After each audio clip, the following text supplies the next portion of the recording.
नमस्कार मित्रों, आप सभी का स्वागत है मेरे यूट्यूब चैनल में। मित्रों, जैसा कि हम लोग सभी इतिहास से जुड़े हुए हैं, इतिहास विषय का मैं प्राध्यापक हूं और आप सभी हमारे इतिहास विषय के विद्यार्थी हैं। तो हम लोगों के लिए आज का दिन बहुत ही महत्वपूर्ण है, क्योंकि आप सभी जानते हैं आधुनिक भारत के पिता। मित्रों, ये पहला प्रश्न मैं आपके सामने रख रहा हूं। आधुनिक भारत का पिता, पुनर्जागरण का जनक है ना, नव जागरण के अग्रदूत राजा राम मोहन राय जी का आज जो है जन्मदिन है। मैं आपको पूछता कि भैया पुनर्जागरण के जनक कौन है, लेकिन बहुत ही आज हम सभी के लिए बहुत ही अच्छा दिन है। आज हम सभी मिलकर कम से कम राजा राम मोहन राय जी के बारे में चर्चा करें। आज उनकी 250वीं जयंती है। तो मित्रों, हम लोग सभी मिलकर राजा राम मोहन राय जी का नमन करते हैं। वो महापुरुष को नमन करते हैं जिन्होंने भारत में कई तरह का सुधार किए। मुझे लगता है कि शायद यदि वो नहीं होते तो कई तरह की बुराइयों से आज भारत जो है, भारत के समाज में वो बुराई शायद आज वर्तमान में भी जकड़े रहती। चाहे वो सती प्रथा हो, बाल विवाह हो, स्त्रियों की शिक्षा से संबंधित हो, प्रेस के क्षेत्र में उनका योगदान हो, उनके इस योगदान के लिए या भारत कभी भी उनको भूला नहीं पाएगा। तो बड़ा ही गौरव का क्षण है आज हम सभी के लिए कि कम से कम हम लोग उनकी जयंती को मनाएं, उनके बारे में सोचें, उनके योगदानों का चर्चा करें और उनसे सीखें कि वो कैसे विलक्षण प्रतिभा के धनी थे। कई भाषाओं का जानकारी था उनको, विद्वान व्यक्ति थे। भारत में आधुनिक शिक्षा को बढ़ावा देने में उनका बहुत ही महत्वपूर्ण भूमिका रहा।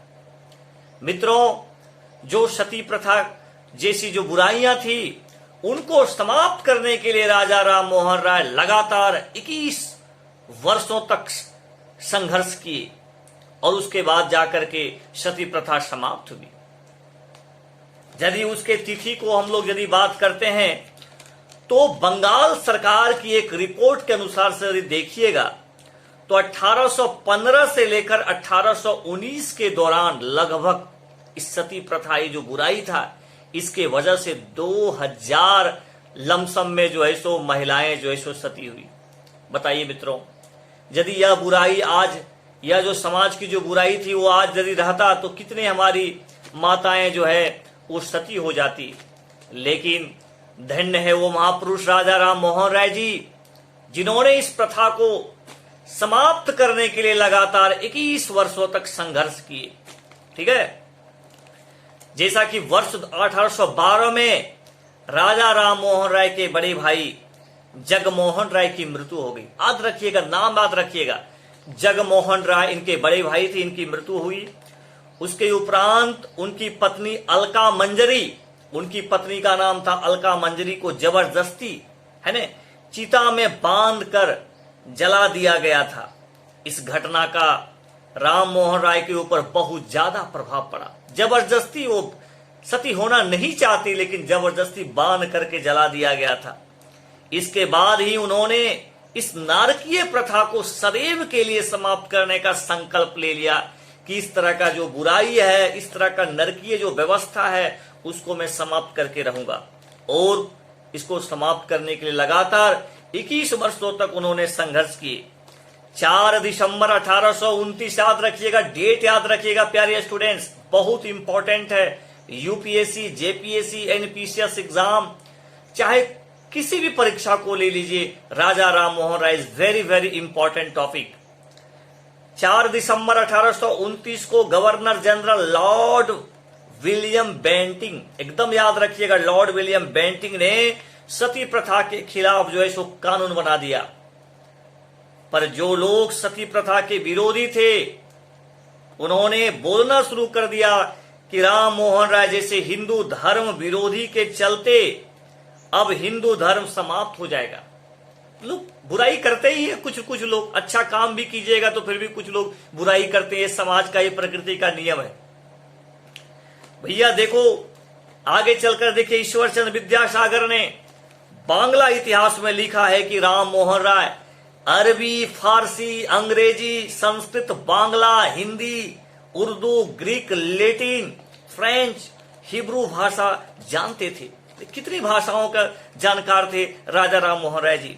लंदन से प्रकाशित ये फिनोकन जनरल, एक जनरल प्रकाशित हुआ था लंदन में 1933 में भी इसका जिक्र है। राम मोहन राय का जन्म आप सभी जानते हैं 22 मई 1772 को बंगाल के हुगली जिले में हुआ था। इसी हुगली जिले में पंडित ईश्वर चंद्र विद्यासागर और भगवान श्री राम कृष्ण देव का जन्म स्थान है। राम मोहन राय के पितृ जो वंश हैं वो वैष्णव और मातृवंश सेव थे।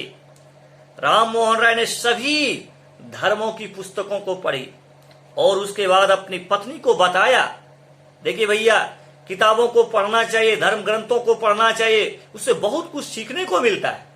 देखिए राजा राम मोहन राय जी बहुत सारे धार्मिक ग्रंथों पुस्तकों को पढ़े। उसके बाद उसने अपनी पत्नी को बताया कि जिस तरह गाय लाल, काली, सफेद, हर एक रंग के गाय होते हैं, लेकिन भैया उसका दूध तो सफेद होते हैं ना, ये कहना चाहते थे। जिस तरह से गाय लाल, काले, सफेद है ना दूसरे रंग के होते हैं, परंतु सबके दूध जो है सो रंग जो है सो सफेद होते हैं, उसी तरह धर्म का बाहरी रूप अलग अलग होता है परंतु मूल सत्य एक है। धर्म के बाहरी रूप अलग अलग है लेकिन उसके मूल रूप जो है सो सत्य है। एकनम संदृपा बहुधा वदंती, यही बात विवेकानंद के गुरु रामकृष्ण परमहंस देव ने भी कहा, जितना मत उतना पंथ, सब है ना, जितना मत उतना पथ, सब धर्म सत्य है। 11 सितंबर 1893 को शिकागो की धर्म सभा में स्वामी विवेकानंद ने इसी बात का उद्घोषणा की, सब धर्म सत्य है, सभी धर्म अच्छे हैं, कोई धर्म खराब नहीं है। नेताजी सुभाष चंद्र बोस ने अपनी पुस्तक द इंडियन स्ट्रगल में लिखा, एकदम याद रखिएगा, कभी कभी एग्जाम में कॉम्पिटिशन में आपको पूछ देगा द इंडियन स्ट्रगल किसके द्वारा लिखा गया है, तो सुभाष चंद्र बोस के द्वारा।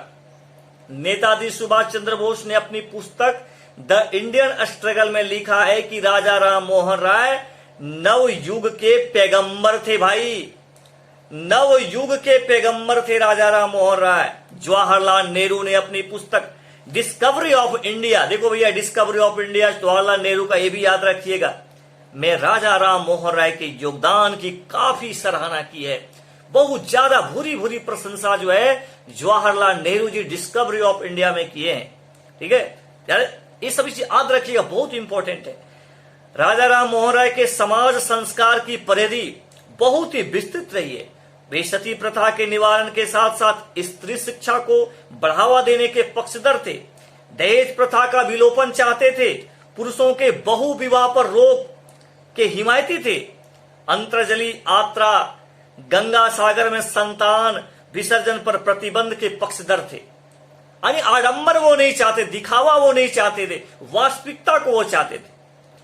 संपत्ति में स्त्रियों के अधिकार के पैरवीकार थे कि संपत्ति में स्त्रियों का भी अधिकार होनी चाहिए पुरुषों के जैसा। राम मोहन राय अंग्रेजी और विज्ञान की शिक्षा पर जोर देते थे कि विज्ञान पढ़ना चाहिए, अंग्रेजी पढ़नी चाहिए। उन्होंने धर्म संस्कार के क्षेत्र में भी काफी काम किया और ब्रह्म समाज की स्थापना की। विवेकानंद और रविन्द्रनाथ टैगोर दोनों ब्रह्म समाज में भजन उपासना करते थे, करने के लिए जाया करते थे ब्रह्म सभा में। उन्होंने प्रार्थना के लिए बंगाली में 32 भजनों की रचना की, प्रार्थना के लिए बंगाली में, बांग्ला भाषा में 32 भजनों की रचना की। राजा राम मोहन राय ने पत्रकारिता के क्षेत्र में भी योगदान दिया। पत्रकारिता के जनक भी राजा राम मोहन राय जी, प्यारे मित्रों। प्रेस, आज जो इतना मीडिया प्रेस हो गया ना, इसके जनक राजा राम मोहन राय जी थे। उन्होंने 1821 में बंगाली पत्र संवाद कौमुदी का कलकत्ता से प्रकाशन प्रारंभ किया। वर्ष 1822 में इन्होंने फारसी भाषा के पत्र मिरातुल अखबार और अंग्रेजी में ब्राह्मणिकल मैगजीन का प्रकाशन किया। इसके अलावा बांग्ला हेराल्ड और बंगदूत का भी प्रकाशन किया। वे हिंदू मुस्लिम सद्भाव के पक्षधर थे। वो ऐसा नहीं कि हिंदू के पक्षधर थे, सबका पक्षधर थे। स्वभाव सद्भावना जिसको बोलते हैं, सभी धर्म समान है, सभी को मिलजुल कर रहना चाहिए। स्पेन के संविधान में राजा राम मोहन राय के योगदान की उनकी सराहना की गई है। स्पेन के संविधान में देखो भैया, केवल राजा राम मोहन राय का केवल हिंदुस्तान में ही नाम नहीं है, वे अपना नाम विदेशों में भी किए। इसके लिए एक प्रश्न दिया गया है। जर्मनी के प्रोफेसर मैक्स मूलर ने कहा, देखिए जर्मनी के प्रोफेसर मैक्स मूलर ने कहा कि राजा राम मोहन राय ने पूर्व और पश्चिम को एक सूत्र में बांधने में अहम योगदान दिया। पूर्व और पश्चिम को एक सूत्र में बांधने में राजा राम मोहन राय जी का योगदान बहुत महत्वपूर्ण रहा है। ये मैक्स मूलर कहते हैं। कहां के मैक्स मूलर है भाई? तो जर्मनी के हैं। 25 जून 1831 को ईस्ट इंडिया कंपनी ने राजा राम मोहन राय के सम्मान में एक भोज सभा का आयोजन किया। देखिए कैसी इनकी प्रतिभा थी कि ईस्ट इंडिया कंपनी को भोज दिया खुश होकर के इनके सम्मान में। राजा राम मोहन राय के कहने पर दिल्ली के बादशाह अकबर द्वितीय का सारा बकाया भुगतान कर दिया गया। कहते हैं कि यह मोहन के व्यक्तित्व की विजय थी। इनका व्यक्तित्व भी इतना ऊंचा था। जब राजा राम मोहन राय ने ब्रिटेन से फ्रांस जाने की इच्छा जताई तो पासपोर्ट न होने के कारण उन्हें इसकी अनुमति नहीं मिली। तब राजा राम मोहन राय ने लिखा कि समस्त मानव जाति एक बृहद परिवार है। राम मोहन राय के ब्रिटेन के राजा इतने प्रभावित हुए, राजा राम मोहन राय से ब्रिटेन के राजा इतने प्रभावित हुए कि भारत में समाज सुधार के परामर्श लेने के लिए संसद के वरिष्ठ लोगों की एक समिति बनाई। उन लोगों ने 56 प्रश्न किए। राजा राम मोहन राय ने लिखित में सबका जवाब दिया। यानी भारत में समाज सुधार कैसे हो, इसके लिए कमेटी गठित हुई और राजा राम मोहन राय ने उस कमेटी ने जो भी प्रश्न किया उसका क्या उत्तर होना चाहिए उन्होंने देने का काम किया। देखिए यानी इनका प्रभाव देख सकते हैं आपकी कितना ज्यादा था। राजा राम मोहन राय का कुल जीवन 61 वर्ष 4 महीने 5 दिन का रहा। वर्षों के अंधकार युग का अवसान करने का एक आलोक नव भारत के नवजागरण के अग्रदूत पूर्णमासी के दिन 2 बजे ब्रह्मलीन हो गए। इनकी मृत्यु यदि आप बोलिएगा कि ये कब इस दुनिया को छोड़े तो 27 सितंबर 1833 को राजा राम मोहन राय जी हम सभी को छोड़ के चले गए। लेकिन भैया इनकी जी मृत्यु की समाचार जब सुने ना, तब रविन्द्रनाथ टैगोर के पितामह द्वारकानाथ टैगोर, उनके पिता महर्षि देवेंद्रनाथ टैगोर बच्चों की तरह बहुत देर तक रोते रहे। और कौन नहीं रोएगा ऐसे मसीहा के लिए, ऐसे महापुरुष के लिए जिन्होंने भारत में सुधार के लिए अपना जीवन को लगा दिए। राजा राम मोहन राय जी भले प्रत्यक्ष रूप से जीवंत भी नहीं है, लेकिन उनके द्वारा जो किया गया कार्य है, उनके द्वारा किया गया जो प्रयास है, उनकी जो कृति है, जब तक हिंदुस्तान रहेगा तब तक उनकी कृति अमर रहेंगे। मित्रों, हम सभी को राजा राम मोहन राय जी के जो योगदान है, जो उनके द्वारा किया गया प्रयास है, उनका चर्चा करना चाहिए। हम सभी के लिए बहुत ही गौरव की बात है कि राजा राम मोहन राय जैसे महापुरुष, पुनर्जागरण के जनक है ना, उनका आज हम लोग जितना ज्यादा हो सका संक्षिप्त रूप से ही चर्चा किए। ये बहुत ही महत्वपूर्ण रहा। इस महापुरुष के विषय में चर्चा होनी चाहिए कि किस तरह से उन्होंने भारत में पुनर्जागरण लाए, किस तरह से समाज सुधार के लिए उन्होंने प्रयास किए।